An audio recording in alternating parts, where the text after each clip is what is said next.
সাকুরিতে দাগের বাইরে, সাকুরি দাগের বাইরে, সাকুরি দাগের বাইরে। রাশিন ভাই দাগের বাইরে।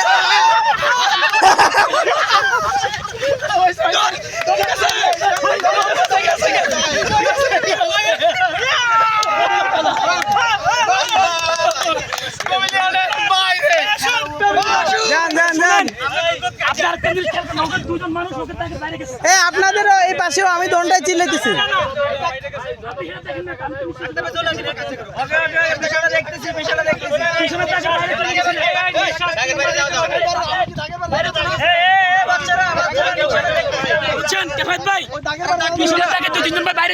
এখানেও একই কাহিনী ছিল, আমি ওটাই বলতেছিলাম। থাক এগুলো এত করা না না না, আমাদের সবাই বলে দিছি চাকুরি পুরাই দাগের বাইরে।